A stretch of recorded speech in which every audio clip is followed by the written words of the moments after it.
É o programa Bíblia no meu dia a dia. Isso mesmo, a Bíblia precisa estar no nosso dia a dia. Esse alimento cotidiano para o nosso espírito, a nossa alma, para que nós nos fortaleçamos na nossa caminhada de fé, mas também para que essa palavra, confrontando a nossa vida, ela nos leve à conversão, à metanoia, à mudança de mentalidade, à decisão de um segmento ainda mais radical, ainda mais dotado de fidelidade, de amor, de graça, porque a palavra vai nos impulsionar a caminhar, a ir para frente, a melhorar, a viver segundo a vontade de Deus. Por isso, vamos pedir o Espírito Santo para que ele nos conduza no nosso estudo bíblico. Em nome do Pai, do Filho e do Espírito Santo. Amém. Vinde, Espírito Santo, enchei os corações dos vossos fiéis e acendei neles o fogo do vosso amor. Enviai o vosso Espírito e tudo será criado e renovareis a face da terra. Oremos, ó Deus que instruíste os corações dos vossos fiéis, com a luz do Espírito Santo. Fazei que apreciemos retamente todas as coisas, segundo o mesmo Espírito, e gozemos sempre da sua consolação, por Cristo Senhor nosso. Amém. Vamos avançar um pouquinho mais no capítulo 4 do livro dos Números. Então pega aí a sua Bíblia, também o seu caderno, para anotar aquilo que é o texto que será meditado hoje. E depois também nós vamos colher a mensagem de Deus. Anota aí Números capítulo 4, versículos de 21 a 28. Números capítulo 4, versículos de 21 a 28. Vamos ler o texto juntos e depois meditá-lo. O Senhor falou a Moisés: faz igualmente o censo dos descendentes de Gerson, por casas patriarcais e clãs, de todos os que tiverem entre 30 e 50 anos e forem aptos para a guerra, a fim de prestarem serviço na tenda do encontro. Esta é a tarefa dos clãs gersonitas, o que deverão fazer e o que deverão levar.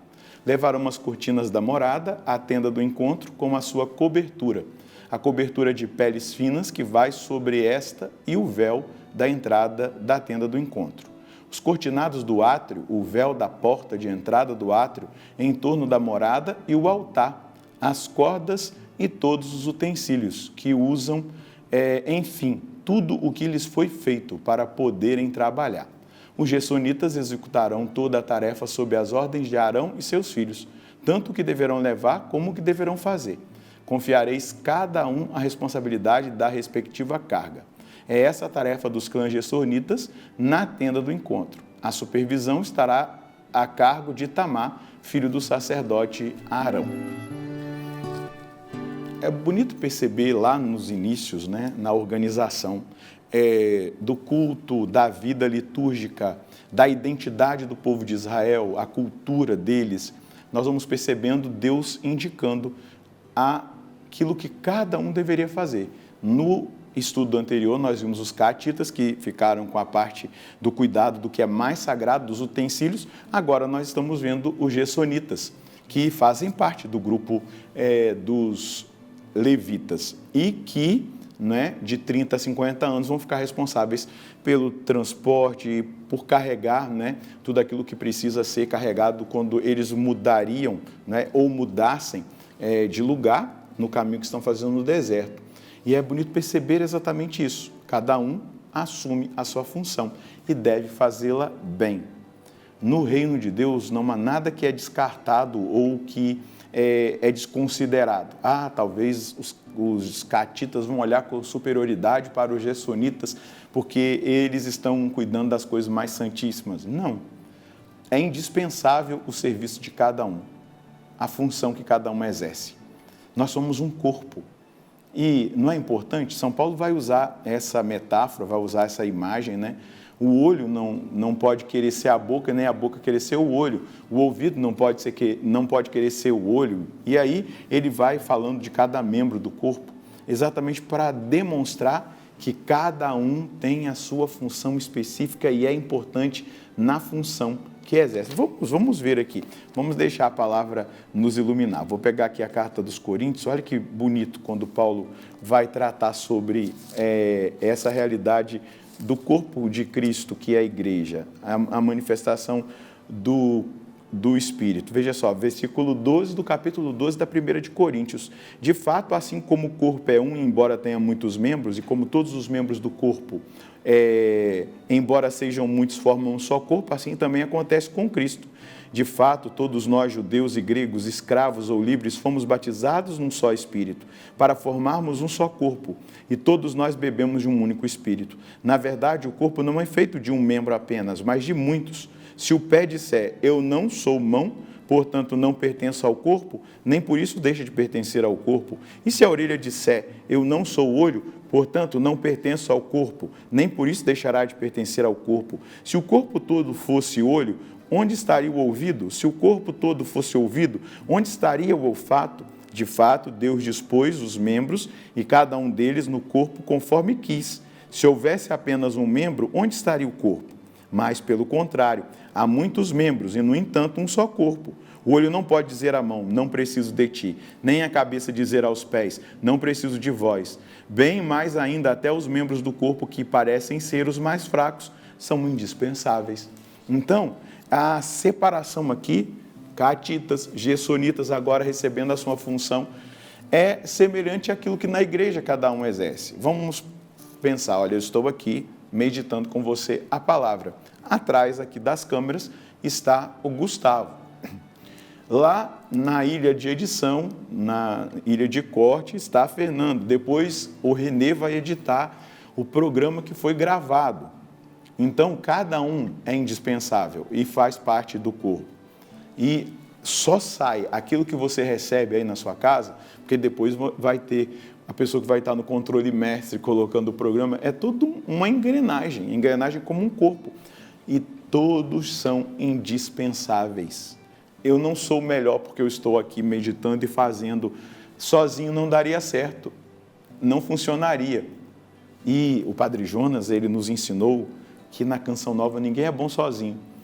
E dá exatamente essa capacidade de nós avaliarmos aquilo que cada um faz, de valorizarmos aquilo que cada um faz. É indispensável. E é dessa maneira que nós precisamos perceber o encargo dos gersonitas. Eles não são diminuídos por não serem os caatitas. Não. Fazendo bem a sua função, cada um vai agradar a Deus e vai se sentir útil naquilo que faz.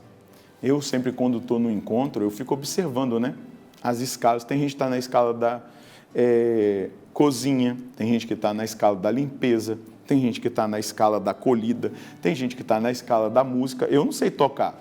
Se eu for colocado para tocar, vai ser um desastre. Quem sabe tocar vai estar lá. E aí, todo mundo participa da salvação.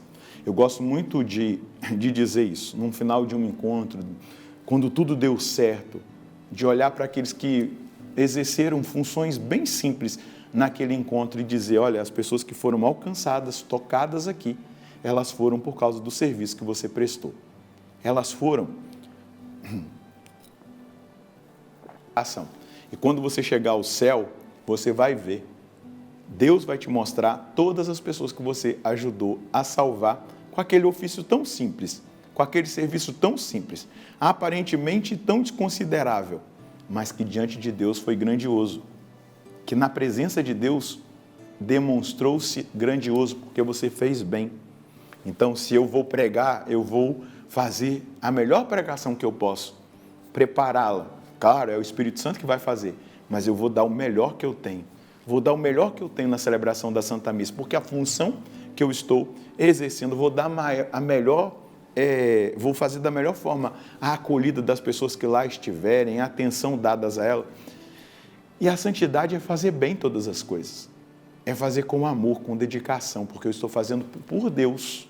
Eu estou fazendo por amor a Deus. E amando a Deus, consequentemente, eu vou amar o próximo. Eu vou ver Jesus no próximo, eu vou fazer por Jesus que está no próximo. Aquele serviço, aquele ofício. Na mesma coisa, nas casas fraternas que nós moramos, aquilo que eu faço de melhor é por amor a Deus, amando também a Deus que está no meu irmão.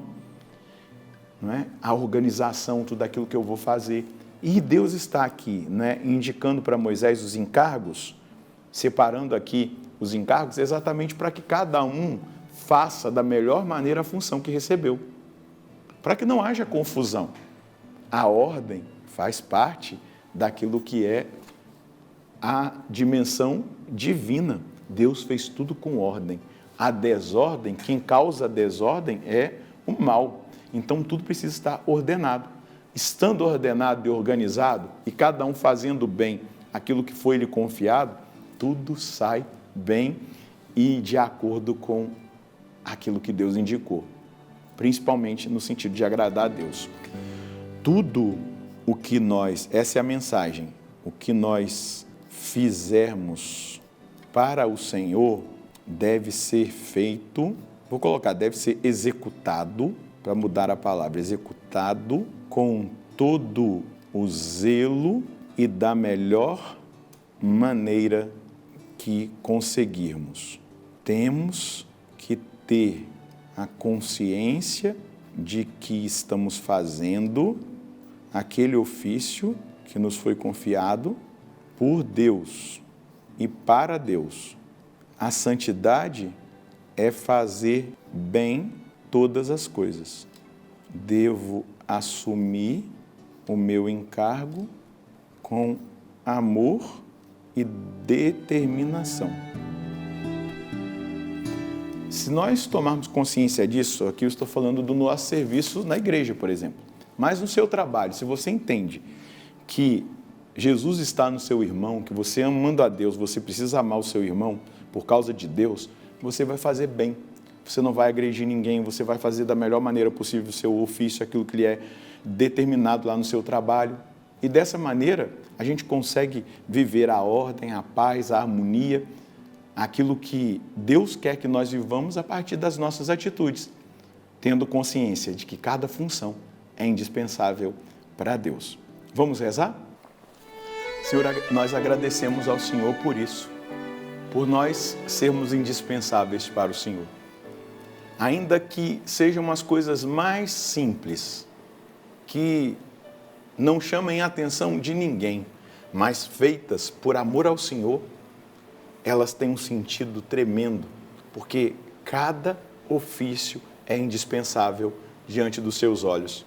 E quando é colocado amor, mais atenção ainda o Senhor dá para aquele que está fazendo com tanto amor o seu ofício.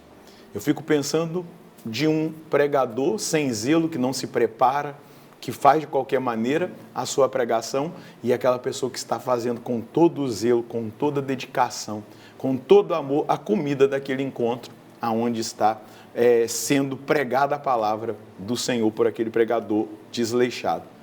Aquela pessoa da cozinha vai chamar mais a atenção do Senhor pelo amor que ela está colocando naquilo que ela faz, do que aquele que está diante da multidão pregando, mas não tem o zelo, não tem a determinação. Mas todos são indispensáveis. Mas tendo consciência disso, nós vamos dar o nosso melhor ainda mais no ofício que nós formos colocados a fazer.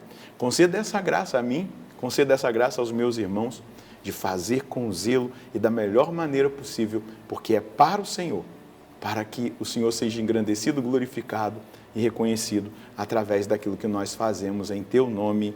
Amém. Eu acredito que você tem entendido. Quando nós fazemos para Deus, tem que ser feito da melhor maneira possível. E não há qualquer serviço indispensável quando nós fazemos para Deus. Cada um tem o seu valor e tem valor diante de Deus. E Ele leva em conta o amor e a intensidade que é colocada em cada ofício que é executado, ainda que seja muito simples, mas faz parte da engrenagem da salvação aquilo que cada um está fazendo. Que eu e você possamos dar passos muito concretos na nossa vida na direção de dar sempre o melhor para Deus. Deus abençoe você, Deus abençoe a sua família. Nós nos encontraremos no próximo programa, se Deus quiser, no nome do Pai, do Filho e do Espírito Santo. Amém.